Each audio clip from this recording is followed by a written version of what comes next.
دوران سفر طلاق یا موت کا واقعہ پیش آ جائے تو عورت کیا کرے گی؟ چنانچہ اگر عورت کو سفر کے دوران طلاق دی جائے یا دوران سفر اس کو شوہر کے انتقال کی اطلاع ملی اور اس کا گھر مسافت سفر تقریباً 82 یا 82.5 یا 83 کلومیٹر ہے،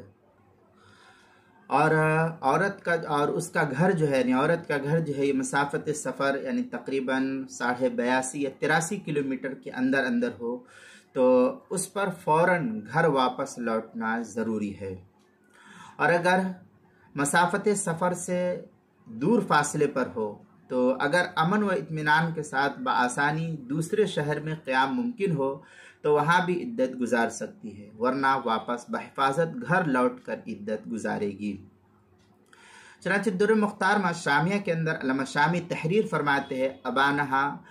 او مات عنہا فی سفر ولو فی مصر ولیس بینہا وبین مصرہا مدت سفر رجعت ولو بین مصرہا مدت۔ اس طریقے کی عبارت جو ہے نقل کی ہے فتاوی شامی در مختار شامیہ کتاب الطلاق فصل فی الحداد جلد نمبر 5 صفحہ نمبر 227 سے 227 228 229 پر اس کو نقل کیا ہے۔ کتاب المسائل 5ویں جلد صفحہ 397 پر بھی اس کو نقل کیا گیا ہے۔